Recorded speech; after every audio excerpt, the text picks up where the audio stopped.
Top. Bonjour à toutes et à tous et bienvenue à ce webinaire qui traitera du conventionnement juridique autour des projets d'habitat inclusif. Donc je me présente, Jean Ruche, co-dirigeant du groupe associatif Famille Solidaire, et j'ai le plaisir de recevoir aujourd'hui Maître Arnaud Bijon, donc avocat au barreau de Paris. Bonjour Maître. Bonjour à tous. Donc, l'objectif de ce webinaire est de vous présenter un travail qu'on mène depuis plusieurs mois maintenant autour du conventionnement entre les partenaires, donc services à la personne, intermédiaires locatifs, propriétaires des biens immobiliers et surtout locataires de ces habitats inclusifs, pour pouvoir permettre de sécuriser le fonctionnement et les relations partenariales. Alors, au travers de ce webinaire, on va aborder un certain nombre de points qui sont listés donc, dans la diapo que je vous présente là et sur lesquels on va revenir en détail point par point pour évoquer un petit peu le cadre dans lequel on a imaginé cette convention type. Mais peut-être que le préambule, c'est de se rappeler pourquoi cette nécessité de conventionnement dans les projets d'habitat inclusif. Alors du côté de Famille Solidaire, ce qu'on s'est imaginé autour de cette convention constitutive, c'était la nécessité d'abord de régir les relations entre les partenaires qui coopèrent autour d'un projet d'habitat inclusif, également de donner une cohérence globale à l'ensemble des documents juridiques et contractuels qui peuvent être produits dans le cadre de cette coopération. Je pense particulièrement aux contrats des services à la personne, aux baux qui peuvent être signés entre le propriétaire ou l'intermédiaire locatif et les locataires finaux, et puis plus largement avec l'ensemble des partenaires qui sont identifiés dans le projet de coopération. On a aussi souhaité rendre cette convention, je dirais, fondatrice pour permettre d'adapter des délais. On pense notamment à la durée de résiliation des contrats de service à la personne, aux périodes d'essai qui peuvent être imaginées par certains porteurs de projets et qui engagent finalement à la fois des personnes morales, des associations, des entreprises, mais également les bénéficiaires finaux de ces projets, c'est-à-dire les locataires, des personnes souvent en situation de vulnérabilité. Alors maître, il y a certainement aussi des objectifs que j'oublie. Est-ce que vous en voyez quelques-uns que j'aurais oublié de citer? Non, vous avez cité la philosophie globale et je dirais la mission qui nous était impartie. Juste rappeler que ce qui était important, c'était de fonder de manière générale une constitution cadre, un petit peu comme la constitution de notre cinquième République, qui soit applicable à tous, c'est-à-dire tous les partenaires du projet d'habitat inclusif, avec la volonté de rendre opposables toutes ces normes aux nombreuses parties intervenantes. Dans cette convention, on a 5 parties: bénéficiaires, porteurs du projet, propriétaires, intermédiaires locatifs et prestataires de services à la personne. Autant dire que des relations juridiques croisées sur 5 personnes, c'est relativement complexe, à la fois à conclure et à dénouer. L'idée, c'était justement, dans le cadre de cette convention constitutive, de créer des règles opposables à tous et opposables à tous les contrats accessoires qui seraient signés en application du projet d'habitat inclusif, du social et partagé. Voilà. Ok, je précise également que en marge de la vidéo de ce webinaire seront mis à disposition donc des internautes deux documents. Cette présentation qu'on va dérouler ensemble, qui se veut peut-être plus pédagogique qu'une version textuelle, qui vous permettra donc d'avoir les supports de présentation, et également une version rédigée de la convention que l'on invite chaque porteur de projet d'habitat inclusif à adapter à sa propre situation, à son territoire, à ses partenariats. Et évidemment, du côté de Famille Solidaire, on est persuadé que cette adaptation, elle nécessite l'intervention d'un professionnel du droit, un avocat, un conseil juridique, qui puisse éviter la tentation habituelle des porteurs de projets qui est de souvent vouloir tout dire, mais de ce fait de créer parfois des oppositions entre des dispositions présentes dans plusieurs articles. Donc c'est un modèle qui vous est offert et qu'on vous invite donc à bien étudier et à bien adapter à votre situation territoriale. Alors, je vous propose de démarrer l'examen donc de ce document de 15 pages que j'ai sous les yeux, mais qu'on ne va pas vous dérouler en version Word, puisque l'objectif est d'être le plus didactique possible. On va reprendre dans la présentation donc l'ensemble des articles que vous retrouverez dans la version textuelle.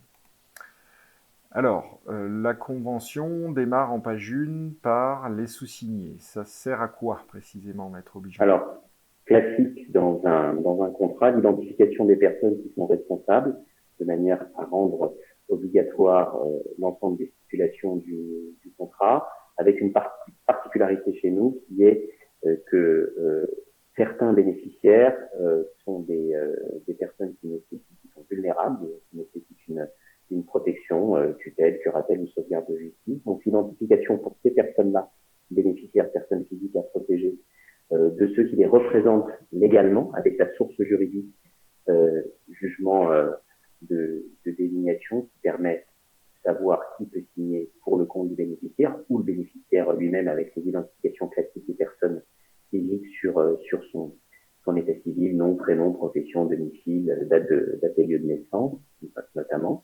Et ensuite, pour les personnes morales, les inscriptions au registre du commerce pour les sociétés, le nom, la dénomination, l'organe qui représente, conseil d'administration, bureau, président, en fonction des pouvoirs qui sont donnés pour signer, de manière à ce que tout soit, je dirais, propre pour s'assurer que les personnes qui signent engagent leur structure.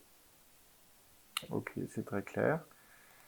Alors, l'article 1, en fait, est l'article sur lequel repose cette convention constitutive. Donc, le fondement juridique de ce conventionnement est lié en grande partie à la loi Elan. Est-ce que vous pouvez nous expliquer un petit peu dans quel cadre nous avons imaginé ce conventionnement?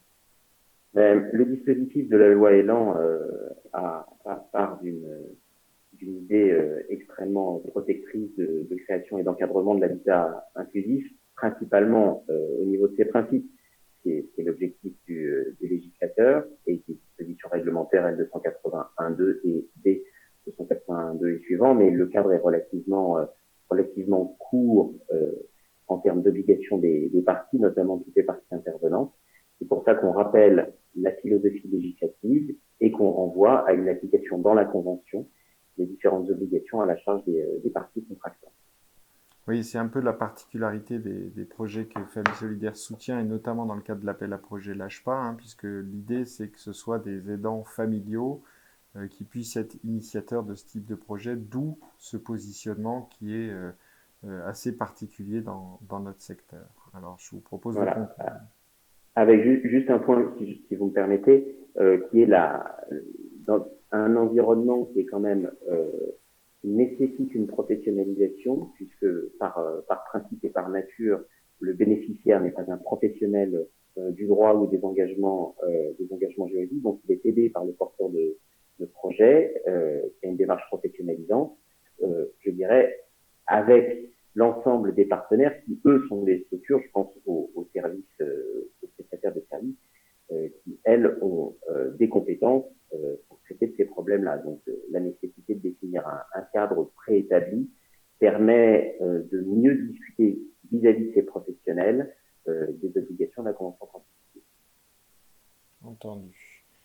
Alors, on passe à l'article suivant. Donc, cette réaffirmation de capacité de signature, c'est ce dont on parlait tout à l'heure finalement dans les sous-signés de la page 1. Oui, obligation d'information renforcée pour s'apercevoir que la personne qui signe a bien la capacité de s'engager. On en a longuement parlé au moment de la rédaction du projet. C'est rajouté dans le préambule parce que souvent la première page elle est passée rapidement. pour qu'on s'assure un peu comme une garantie complémentaire, il y a bien les capacités pour chacun de s'engager. Parfait. Alors, le champ d'application de la convention et l'objet de cette convention, qu'est-ce que vous en diriez? Un besoin,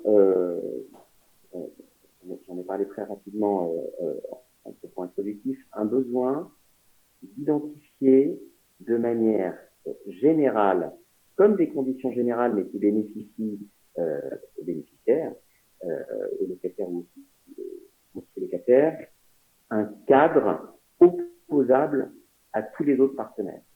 C'est l'expérience d'un dossier précédent qui nous a fait réaliser qu'il y avait souvent plusieurs sources juridiques qui étaient opposables, qui étaient contraires, qui étaient contradictoires, et qui, quand elles devaient être résolues, quand il y avait des problèmes d'exécution du contrat, chaque partenaire se défaussait sur les obligations des uns et des autres, particulièrement quand on a 5, 6, 7 intervenants contractuels dans le dossier. Donc ici, le travail que nous avons mené avec vous a consisté à établir un socle juridique opposable à tous les autres. Donc c'est quelque part la norme numéro 1 que l'ensemble des autres contractants et contrats doit respecter. Donc une inversion quelque part de la hiérarchie des normes.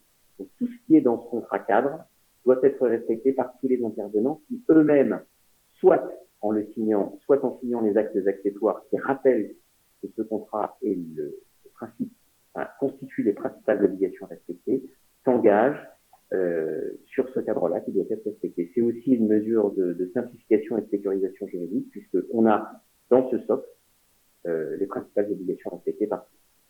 Alors, on parle de sécurité juridique.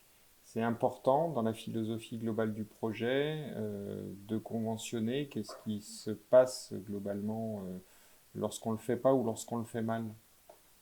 Quand on ne le fait pas et quand on le fait mal, on s'expose à un risque juridique ou un risque judiciaire d'interprétation, de mauvaise application, de non-exécution, éventuellement de contentieux sur, par exemple, des contrats de prestation de services qui peuvent être conclus à durée déterminée sur 2, 3, 4, 5 ans, avec des financements derrière qui sont octroyés et qui sont compliqués à dissoudre ou à résoudre en cas de problème, simplement d'une exécution contractuelle ou d'agression aux personnes. Donc, on doit s'assurer d'un mécanisme particulier de sortie euh, pour, pour que justement il y ait cette sécurité juridique qui bénéficie aux personnes à protéger, principalement. Donc, c'est pour ça qu'il faut détailler les obligations, essayer qu'elles soient le plus simples, le plus claires possible par rapport à une situation qui peut être compliquée. Donc, il y a une vertu pédagogique à ce contrat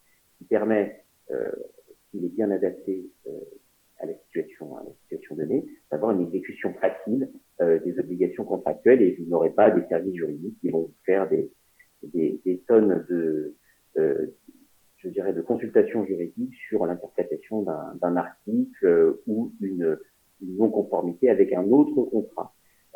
Là, il est bien dit, et on le verra après dans le déroulé, que toutes les normes des contrats accessoires qui seraient contraires ne sont pas opposables. Ça veut dire que vous ne pouvez pas avoir un prestataire de service qui s'est engagé dans le cadre de cette convention constitutive qui va vous dire non, non, non, pas du tout, ça ne se passe pas comme ça, mes règles sont différentes. Il prend l'engagement de respecter par principe et par priorité l'ensemble des obligations de la convention constitutive. Donc c'est une source de simplification, donc de meilleure exécution. Parfait. Alors l'intégration au projet, ça vient rappeler l'intentionnalité première, notamment du bénéficiaire final. Hein. On a eu de grands débats sur quel mot utiliser, locataire, bénéficiaire, etc. Comment vous le décririez-vous?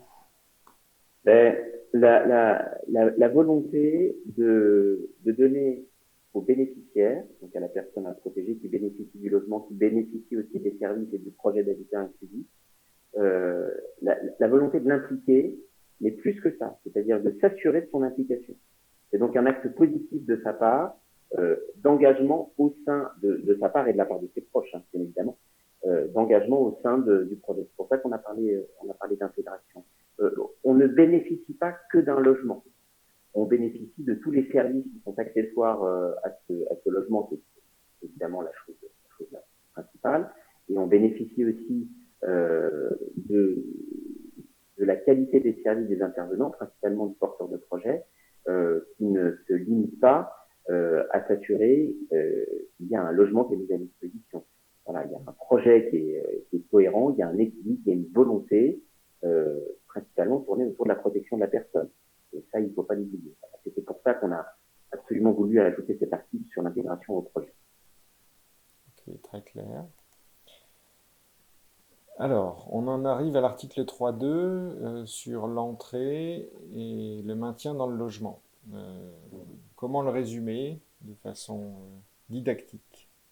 D'abord, le rôle du porteur de projet. On a parlé du garant.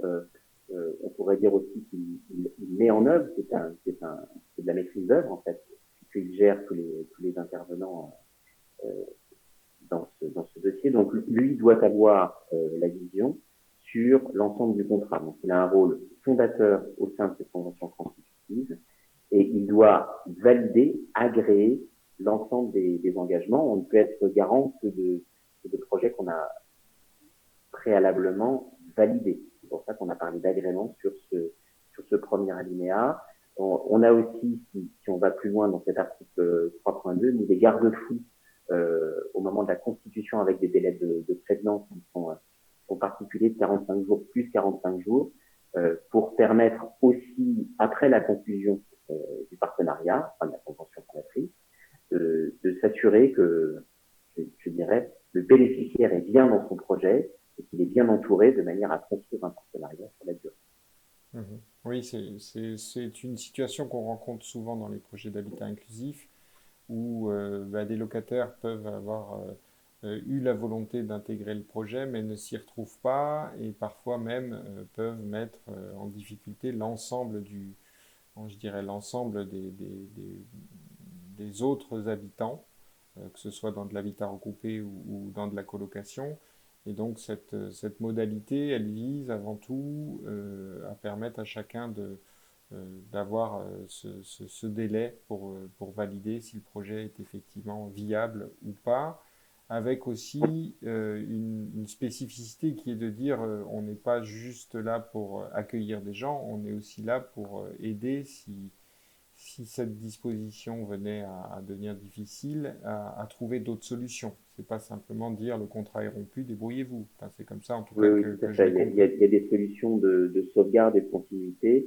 Euh, Moi, j'aime beaucoup la notion qui est écrite au premier tiret d'équilibre collectif. Voilà. Parce qu'on ne sait pas quand on va commencer la relation. Évidemment, tout est beau puisque on cherche, il y a un vrai besoin de logement, il y a un besoin de service, mais il y a toute une équipe à mettre en place.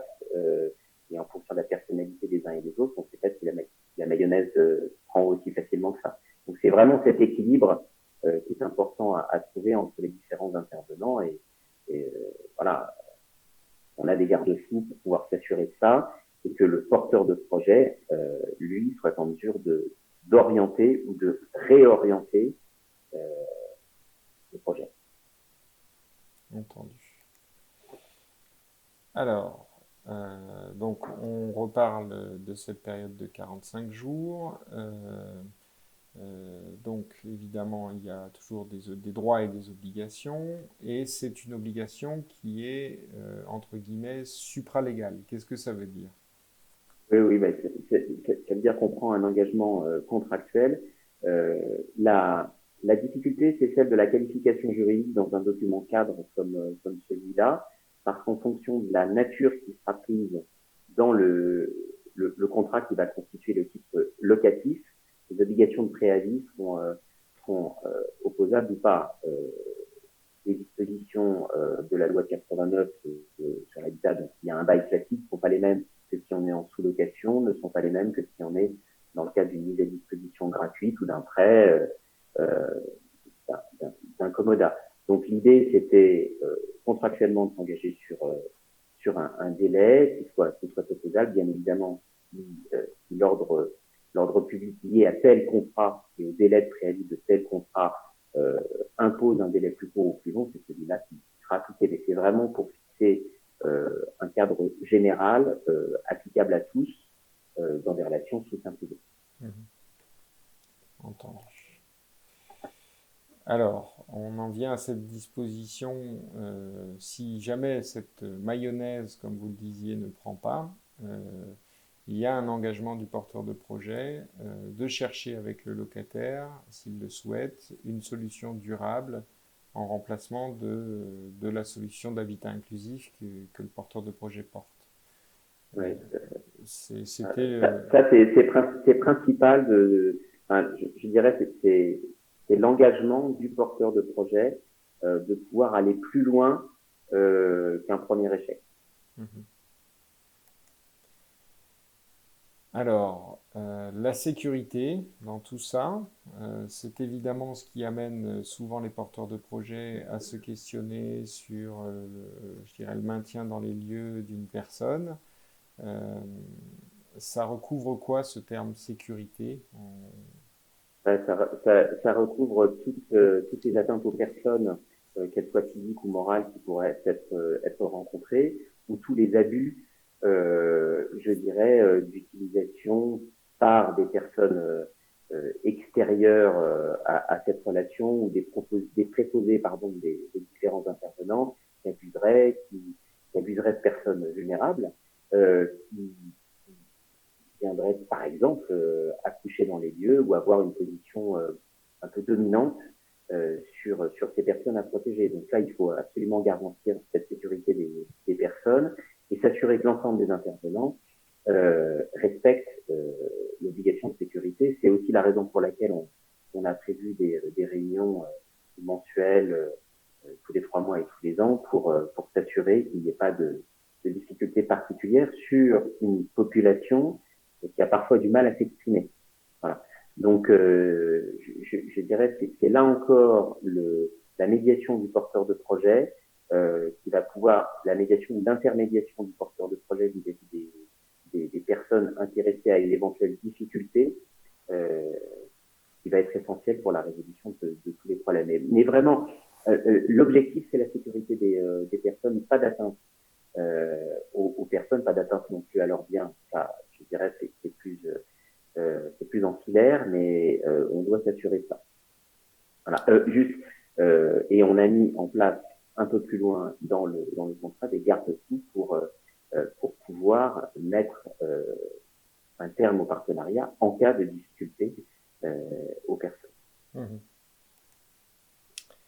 Alors, la gestion courante du logement, on en a longuement discuté, c'est éminemment un article qui sera personnalisé en fonction de chaque porteur de projet.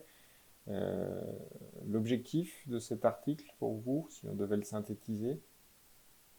C'est de définir les obligations à la charge des prestataires et puis l'implication du bénéficiaire dans le cadre notamment du ménage, le ménage de printemps et tout. C'est un travail collaboratif entre les prestataires de services qui sont dûment rémunérés pour les prestations qu'ils font par l'intermédiaire de leurs préposés, mais aussi l'implication du bénéficiaire avec aussi des filtres par certains bénévoles qui peuvent aider. On est dans une logique un peu d'assistance aux personnes, donc il faut que tout le monde soit impliqué au projet. C'est principalement ça. Ouais, et puis évidemment, face aussi à des publics qui sont très souvent titulaires des minima sociaux et pour lesquels on ne peut pas forcément, par exemple, imaginer l'intervention d'un plombier pour vider un siphon et que cette, je dirais, subsidiarité et ce soutien de la part des locataires, de leur entourage, des bénévoles, des associations et de toutes les bonnes volontés qui puissent permettre de leur garantir un niveau de ressources financières suffisant est également constitutif, je dirais, de l'idée même de l'habitat inclusif, en tout cas tel que nous l'imaginons. Avec cette volonté, je dirais, pour simplifier, d'user sans abuser des services. C'est ça. Alors on en arrive à la question des obligations des, des prestataires de services, sous-entendu des prestations de services à la personne, donc des organismes agréés prestataires. Euh, toute cette, tout cet article, en fait, il a été rédigé sur l'observation des expériences, des différents projets que nous pouvons accompagner sur le territoire national, et toujours dans cette logique de dire on doit défendre les intérêts des locataires, enfin des bénéficiaires finaux, que sont les personnes vulnérables du fait de l'âge, de la maladie ou du handicap. Donc, Et pour ma part, en complément de ce que vous dites, par l'expérience d'un dossier, je dirais, très contentieux, mais qui était relativement tendu avec un prestataire de service qui était défaillant, euh, et qui, lui, avait des conditions générales qui devaient faire peut-être 40, 50 pages, qui étaient illisibles. Et donc, la vertu de ce travail, c'était de décliner en 2 pages les obligations que tout prestataire doit strictement respecter, nonobstant une contradiction de ses propres règles. Donc, c'est vraiment ces 2 pages sont essentielles à respecter. Et je dirais, je serais prestataire de service, que c'est la seule chose que je regarderais. mm-hmm. Voilà, avec, encore une fois, hiérarchie des normes, l'assurance que les obligations qui sont là, qui sont rédigées par des conseils qui visent à protéger quand même les bénéficiaires, euh, soient scrupuleusement respectées, en tout cas contractuellement en faisable. Alors évidemment, on peut considérer que la rédaction de cet article est la rédaction idéale, qu'il y aura probablement dans les discussions préalables à la mise en place de cette convention constitutive la nécessité de bien se mettre d'accord, puisque on évoque la question des astreintes, on évoque un certain nombre de règles qui peuvent être assez contraignantes pour un prestataire de service, mais ça, c'est à chaque porteur de projet qui se saisirait de ce modèle de convention d'imaginer également ses propres garde-fous. Peut-être que certains diront qu'on est allé très loin et j'ai envie de dire qu'on est finalement allé au bout de l'expérience qu'on a pu acquérir ces dernières années dans les relationnels qui peuvent très vite se dégrader pour des questions qui parfois relèvent simplement du bon sens, en tout cas de notre point de vue. Oui, oui, je partage complètement votre point de vue. L'idée, c'est quand même de simplifier et de mettre en place un cadre équilibré. Voilà.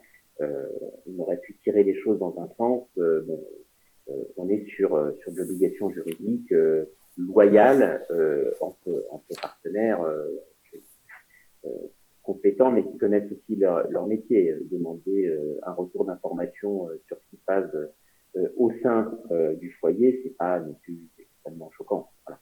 Mmh. Donc, c'est principalement des obligations qui sont normales dans le Oui, cadre d'un partenariat classique, quoi. tout Pas à fait. quelque chose d'exagéré. Alors le maître, l'article 3.5, il parle des obligations propres aux porteurs de projet. Je pense que l'ambition qu'on avait, c'était d'abord d'asseoir ce rôle de porteur de projet face à des dispositifs qui sont parfois montés par des gens de très bonne volonté, mais qui perdent toute place finalement euh, dans l'articulation entre les acteurs de l'habitat inclusif. C'est à la fois une façon de réaffirmer le rôle et une façon de réaffirmer leurs obligations, on peut le comprendre comme Oui, ça. oui, tout à fait. Avec cette volonté de donner un encadrement contractuel à la création de la notion de porteur de projet dans le cadre de la loi de la loi Elan. Ce qui est important, c'est de faire du porteur de projet le maître d'œuvre de la réussite de cette convention. Donc en lui donnant un vrai rôle, il ne doit pas être écarté de la gestion de ce contrat. Il en est le garant, même si évidemment au quotidien, c'est pas lui qui va être, je dirais, les mains les mains dans le moteur. Par contre, il doit s'assurer que tout va bien. Ça c'est fondamental. Par des réunions qui doivent se tenir et qui sont fixées, notamment la réunion trimestrielle et les assemblées, mais aussi par la possibilité d'avoir des mandats spécifiques pour pouvoir intervenir. C'est ce qu'on évoque sous la notion de mandat express, parce que parfois c'est très difficile pour les familles ou pour les bénéficiaires d'intervenir directement vis-à-vis des prestataires, propriétaires ou agents immobiliers, de projet sera ce porte-voix qui pourra défendre le bénéficiaire, ou en tout cas le représenter avec un mandat spécifique sur certaines difficultés qui ne peuvent pas être résolues directement par le bénéficiaire. Parfait. Alors, je continue le déroulé. Évidemment, il y a des obligations également pour le propriétaire des lieux ou en tout cas son représentant qui est souvent un intermédiaire locatif. Elles sont complexes, ces obligations? Là, elles sont plus liées aux contrats accessoires qui seront signés, mais on a voulu ajouter quand même la liste des différents travaux, la liste réglementaire des différents travaux dans les logements, des travaux d'entretien pour bien définir la ligne de partage entre la responsabilité des uns et des autres, que personne, que ce soit le propriétaire ou le locataire, n'abuse de sa situation en faisant payer à l'autre des sommes ou des travaux indus. Et on a aussi voulu, par la notion de proaction qu'on a mise en avant, impliquer le propriétaire, mais je pense que les propriétaires qui s'inscrivent dans ce projet d'habitat inclusif sont naturellement motivés. On a voulu l'instituer dans le cadre de cette convention pour expliquer qu'on n'est pas dans une relation normale propriétaire-locataire, mais qu'on est là pour avoir un projet qui dépasse cette relation de jouissance immobilière. Tout à fait. Alors, j'en passe maintenant à l'article suivant, donc les généralités et les libéralités. Alors, de quoi est-il question dans cet article 4? Là, c'est la description de tout le fonctionnement en fait de la relation euh, qui passe par le bénéficiaire, mais par aussi les gens qui travaillent avec le bénéficiaire sur la gestion du dépôt de garantie, la sécurité, la surveillance mise en place et le règlement des charges y afférentes. Alors c'est relativement long parce que ce sont des situations où là pour le coup on avait eu vous et nous un retour important euh, des, euh, des anciens bénéficiaires, enfin avec lesquels on avait pu travailler, qui nous ont expliqué qu'il fallait absolument détailler et décrire tout le dispositif de gestion du quotidien. Aussi, ce qui était important, c'était de mettre en avant la notion de libéralité, qui est fondatrice et qui permet une continuité de la relation qu'on pourrait qualifier de bénévole, avec la possibilité de donner au projet pour être, je dirais, facilitateur de sa mise en œuvre financière. Donc, libéralité, pour des gens qui connaissent pas le terme juridique, ça expliquer Cadeau. simplement. Un cadeau. Cadeau. D'accord. Ok. Le paiement des charges, donc ce dispositif, bon, il y a des charges qui sont assez traditionnelles, hein. On va parler notamment du loyer. On en a d'autres qui sont très spécifiques à l'habitat inclusif, hein. Je pense notamment lorsqu'on parle des charges alimentaires, lorsqu'on parle de la vacance locative, lorsqu'on parle d'un éventuel fonds de provision pour couvrir la vacance locative. Là encore, il y a un grand travail d'explication, hein, pour que des personnes, des aidants familiaux, des personnes vulnérables, des tuteurs puissent appréhender l'ensemble du fonctionnement du système. Et c'est vraiment un article assez pédagogique finalement. Oui, il est totalement pédagogique sur la gestion fonds de provision et autres des charges. Il est important parce que beaucoup de ces projets, pour pas dire la totalité, font l'objet quand même de financement public ou de financement par différentes autorités, principalement des autorités de tutelle. On parle ici d'allocation adulte handicapé, et donc on se doit, que ce soit le porteur de projet, le bénéficiaire, mais aussi tous les prestataires, on se doit de s'assurer que ces financements sont utilisés de façon correcte. Voilà, et qu'il n'y a pas d'abus dans le paiement des charges. Certaines pourraient être rendues si elles étaient mal utilisées ou mal régulées. Donc le travail aussi du régulateur contractuel, c'est de s'assurer que tout se passe bien, quoi. Voilà. La logique un peu de...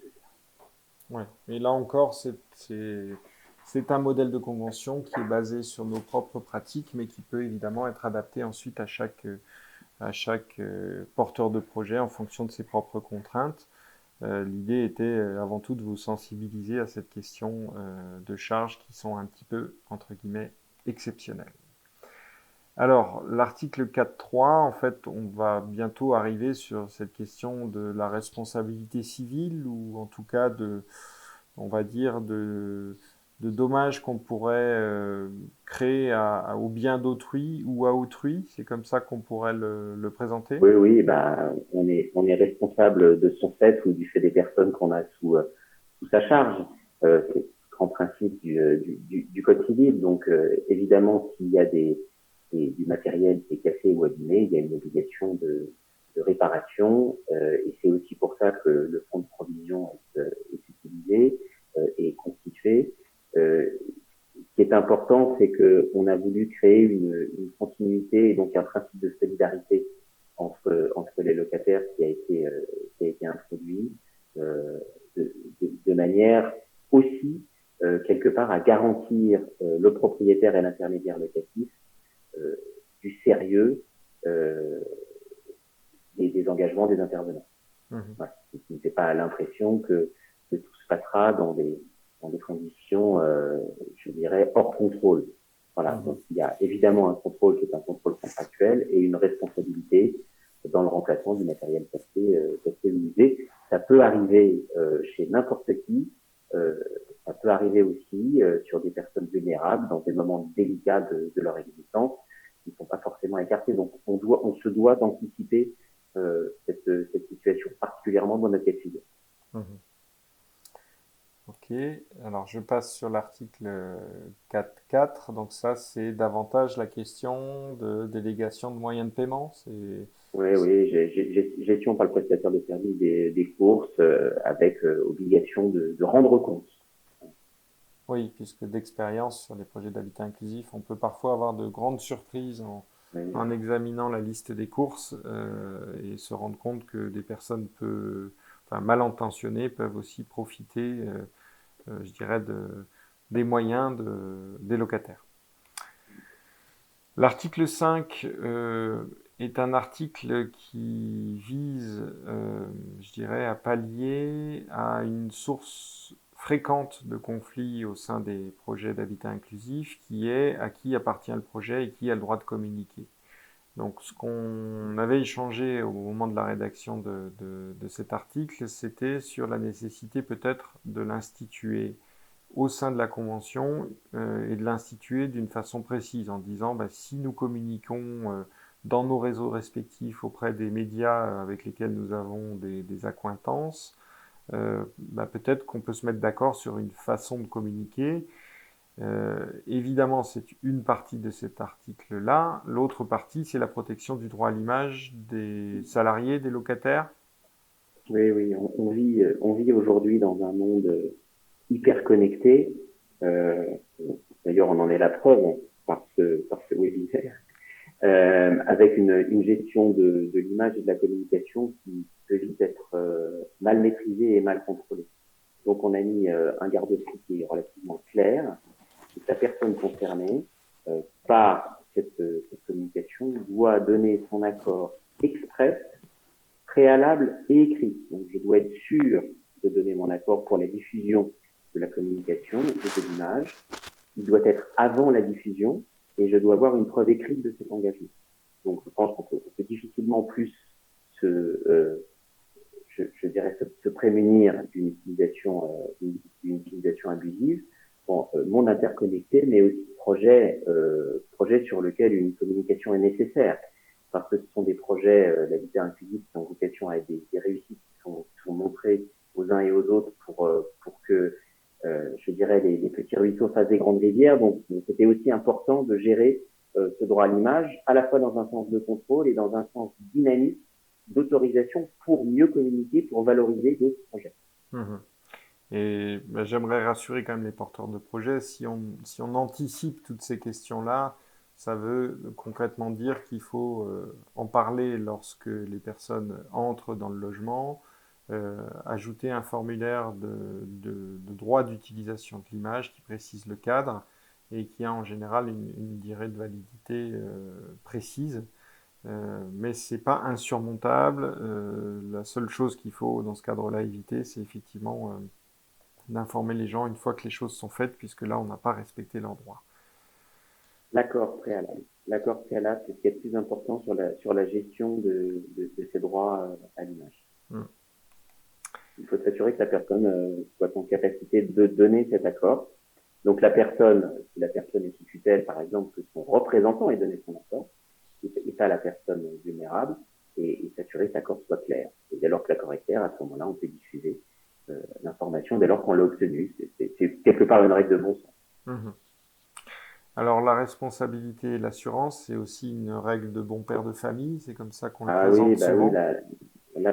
l'apanage de la responsabilité, c'est depuis assez longtemps maintenant le développement du droit des assurances et la certitude que le dommage est assuré. Donc il faut que l'ensemble des intervenants dans leur champ de compétences, c'est aussi la raison pour laquelle les champs de compétences des uns et des autres ont été clairement décrits, souscrivent une garantie d'assurance qui couvre tout le champ de responsabilité de leurs compétences. Voilà, de manière à ce que quand un dommage arrive, et un dommage peut arriver, on ait la certitude que les conséquences financières seront prises en charge par une compagnie d'assurance qui ne pourra pas sortir soit une non-garantie, soit des choses qu'on peut entendre en ce moment euh, sur la situation, je dirais, Covid. Mhm. Voilà, donc il faut vraiment s'assurer que tous les prestataires, mais aussi les intervenants, soient couverts sur les dommages qu'ils peuvent rencontrer dans le cadre de la gestion de la vie du projet d'habitat public. Donc ça veut dire sur des dispositions générales que toutes les personnes morales aient à minima une assurance responsabilité civile, Ouais. qu'ils assurent pour ceux qui ont Certaines physiques aussi. pardon? Certaines physiques aussi, hein, puisque Les, les personnes physiques doivent être assurées, les bénéficiaires doivent être assurés pour l'habitation qu'ils ont conclu, comme vous et moi pour notre logement, et les différents professionnels qui interviennent ont une responsabilité professionnelle sur la qualité de leur service. voilà, c'est simplement réaffirmer des principes, je dirais, qui sont très largement appliqués, avec peut-être une particularité aussi sur l'aspect immobilier, puisque on va avoir entre guillemets, une cascade potentielle de responsabilité entre un propriétaire qui sera assuré comme propriétaire non occupant, un intermédiaire locatif qui devra assurer l'habitation et sa responsabilité civile, mais également des locataires qui vont avoir la même assurance à souscrire. Donc on a souvent l'impression qu'on est assuré plusieurs fois pour la même chose, mais en fait chaque intervenant doit pouvoir garantir son propre risque, et c'est ce qui fonde aussi ce principe de l'assurance. Oui, et doit en justifier à première demande de chacun des co-contractants. Hmm. Alors, l'indépendance réciproque, ça veut dire quoi? Alors, ça veut dire que chaque partenaire est responsable de ce qu'il fait, mais pas de ce que font les autres, et n'intervient pas dans le champ de compétences de gestion de la relation de l'autre partenaire, mais aussi dans sa gestion des ressources humaines. En gros, il ne doit pas y avoir de gestion de fait, et il ne doit pas y avoir d'exercice d'une subordination d'une des personnes sur une autre. Le bénéficiaire ne donne pas des ordres au préposé du prestataire de service qui vient l'aider. C'est le prestataire de service qui donne des ordres à son préposé qui est son salarié.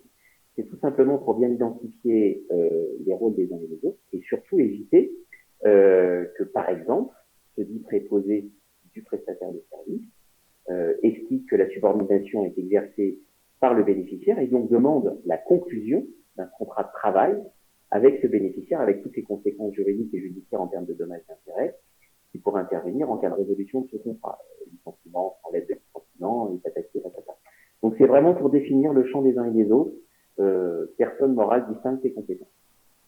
Oui, et puis ça renvoie également au Code de l'action sociale et des familles, qui a longtemps protégé la notion d'établissement médico-social, et qui affirmait, enfin qui affirme d'ailleurs toujours, que qu'à partir du moment où on fournit un ensemble de services à des personnes, à plus de 4 personnes en situation de vulnérabilité, on est dans le cadre d'un établissement médico-social qui est également soumis à autorisation d'ouverture. Donc c'est aussi clarifier les rôles de chacun pour éviter de se retrouver dans un cadre que l'on n'aurait pas choisi, hein, qui est la potentielle fermeture administrative, qui est la potentielle nécessité d'obtenir une autorisation, ce qui n'est pas souhaitable dans le cadre de l'habitat inclusif, puisqu'on est dans le cadre du domicile privé, certes qui fonctionne un peu différemment, mais ça reste un domicile privé. En tout cas, c'est la position qu'on souhaite défendre du côté de Famille Solidaire.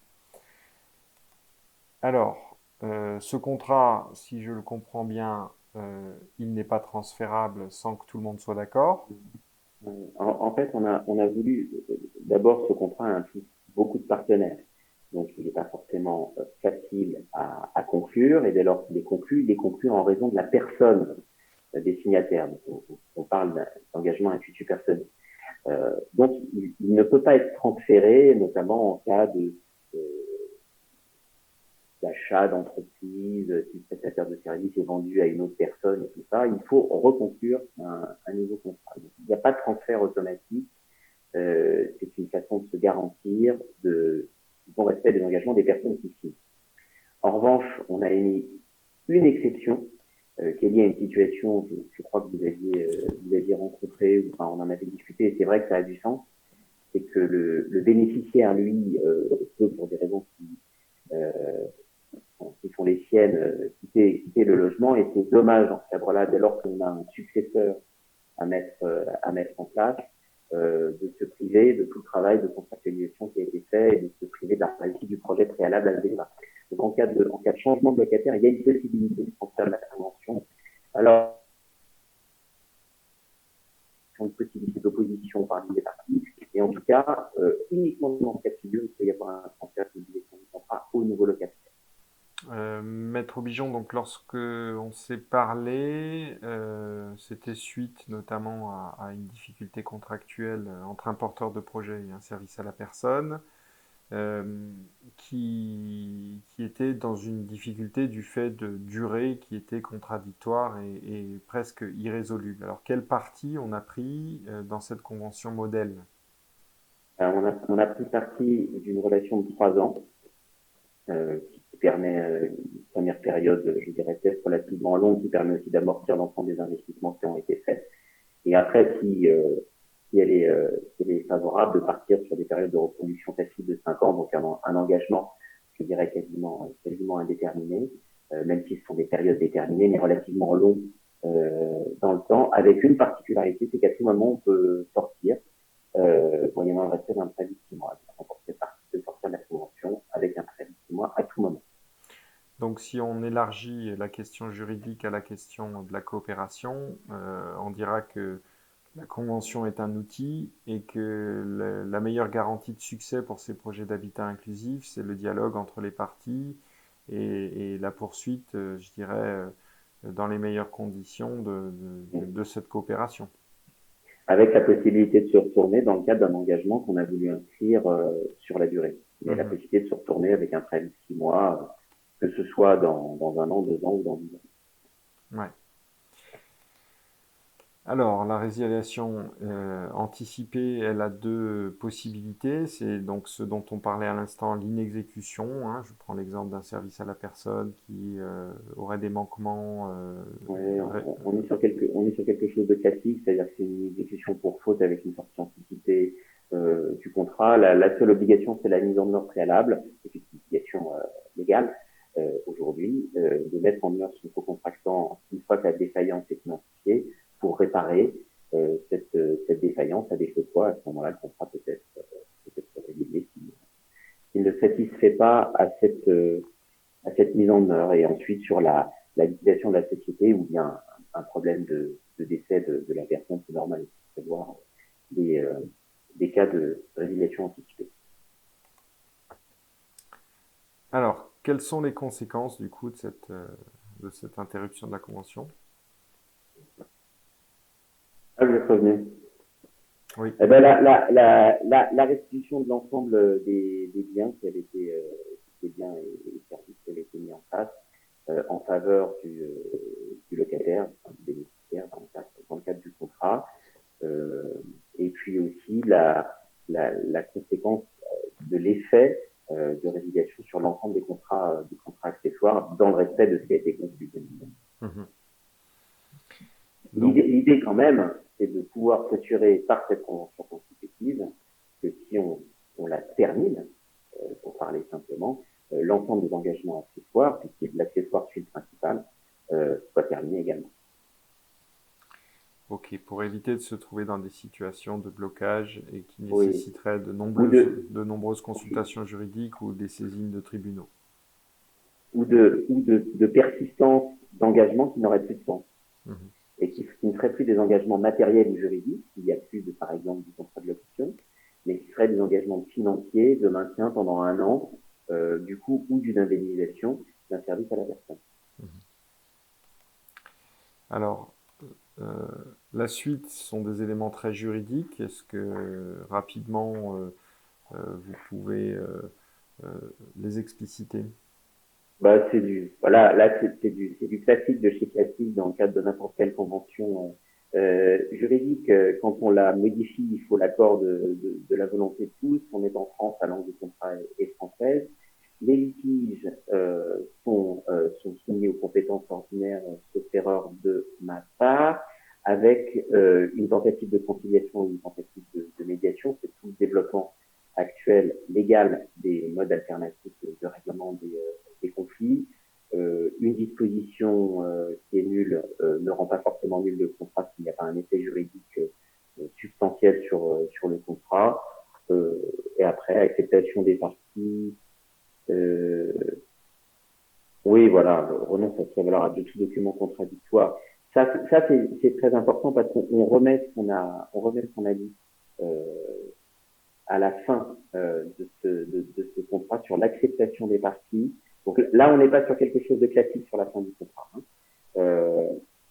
Il renonce à se prévaloir de tout document contradictoire et notamment ses propres conditions générales qui sont inopposables dès lors qu'elles sont contraires au présent. Donc, un peu à l'image de ce qu'on a dit au début sur l'article qui rappelle les pouvoirs des signataires, là, le co-contractant reconnaît que ses propres conditions générales contraires ne sont pas opposables. Donc, il reconnaît la force obligatoire de toute cette convention. Donc, avec un masque. Donc, ça c'était bien de le mettre ici aussi. Donc, on n'est pas sur une cause générale, on est sur une reconnaissance particulière de hiérarchie des normes. Cette norme-là étant la norme la plus importante à respecter, la norme de cette convention. Et puis, l'élection de domicile. Donc, voilà. C'est le domicile du signataire et s'il y a un changement, il faut notifier à ce contractant. Là, on est sur du cas. D'accord. Bah écoutez, maître, je vous remercie en tout cas de votre intervention sur la rédaction de cette convention modèle parce que ça a été très éclairant pour nous aussi sur les obligations légales des uns et des autres, sur la faculté qu'on avait de sécuriser un partenariat au travers de cette convention, tout en disant bien entendu que l'essentiel des coopérations réside avant tout dans la capacité à parler aux autres, dans la capacité à chacun à assumer ses propres responsabilités, la Convention venant simplement sanctuariser la possibilité que des choses puissent mal se passer et si tout se passe bien en général, voilà, on ne ressort pas la Convention tous les 3 jours, mais elle est là pour protéger les intérêts des locataires, pour protéger les intérêts du porteur de projet qui conserve son rôle dans le dispositif au-delà, je dirais, de la simple ingénierie avant ouverture. Voilà, on est bien entendu famille solidaire comme maître Arnaud Bijon, donc avocat au barreau de Paris, à votre disposition si vous avez besoin d'approfondir certaines questions ou de personnaliser ces conventions pour votre projet d'habitat inclusif.